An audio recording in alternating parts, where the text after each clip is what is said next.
السلام عليكم. السلام عليكم كلي. وايد السلام أنا ويلكيga maanta socod ayaan u soconaa oo dheer wuxuu igu yiri hooyo waad cayishay marka wuxuu igu yiri inaan hilibka socodkaaga ridaa la socod wanaagsan insha Allah ma sha Allah meeshan aad u jeediin waxa weeye xaafadayda guriyaha xaafadayda meeshaasaan ku soconaynaa aniga wiilkayga maanta wuxuu igu yiri kaal hooyon ku socodsiini socod dheeraan galayna waayo hilibaa ku koruu yiri ma sha Allah waa kaas guriyahan qurquruxda badan xaafadda aan deganahay weeyaan ma sha Allah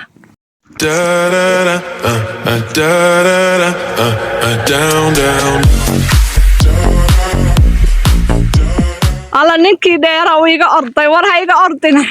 islaanta duqda ah ka ordin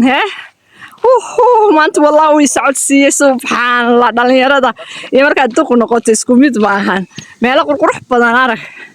ayuu i keenay ma sha Allah. Okay, let's go.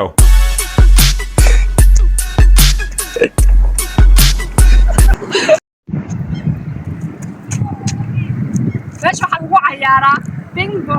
waxa weeye laakiin ma hayno bahal next time oo soo noqon insha Allah. wallahi maanta waan socday socodkii ahaa ayaan allaha qeyr ha siiyo wiilkayga wuxuu iga soo lugaysiiyay Kontula lugihiina saasay i jareynayaan Kontula Hertanemi. Can you imagine 1 hour ayaan soo soconay oo socod ah Kontula ilaa Hertanemi oo socod aad ku timaadeen haddana wuxuu igu yiri kala satama ayaan jaraynaa hooyo waa socod wanaagsan.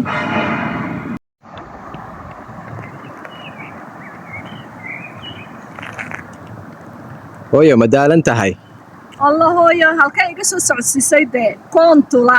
ilaa Hertanemi waa binaadana ay qasab weeyaan inaan nasto subxaanallah laakiin waxa hadda noo sii dhiman kala satama wili kala satama usocona insha Allah waa yarana sanaya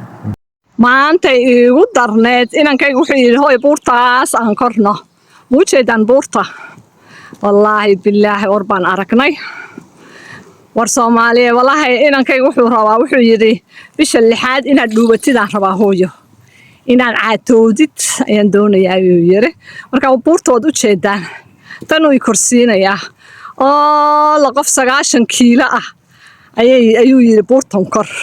waleela daawada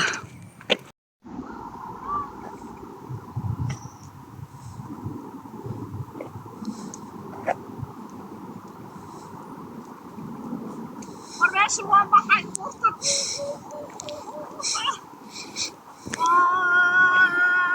la socon karo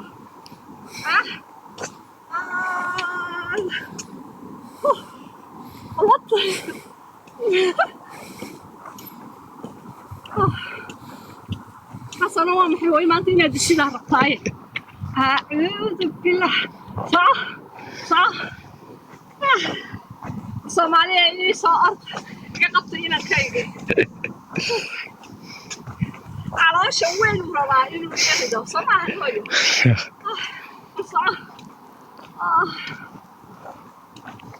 صح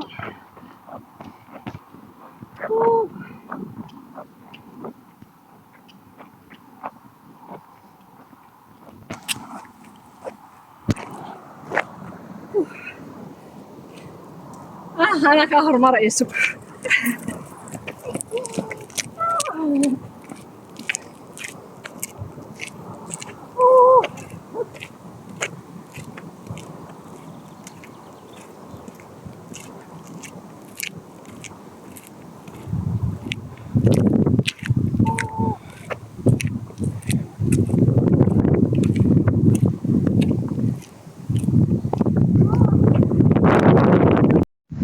meeshan uu leeyahay wiilkayga buurtan ka daadag yab inankan maanta wuxuu rabaa inuu jijabiyo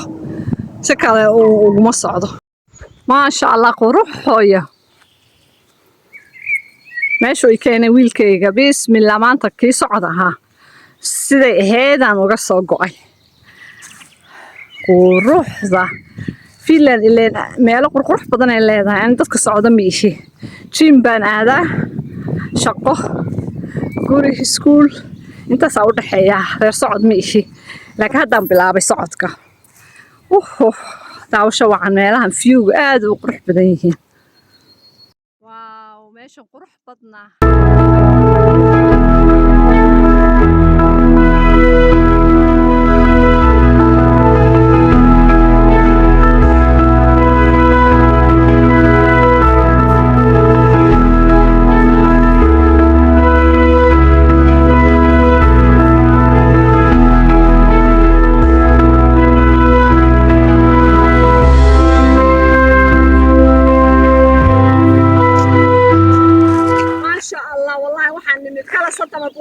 سلالكاس maxaa la yiraahdaa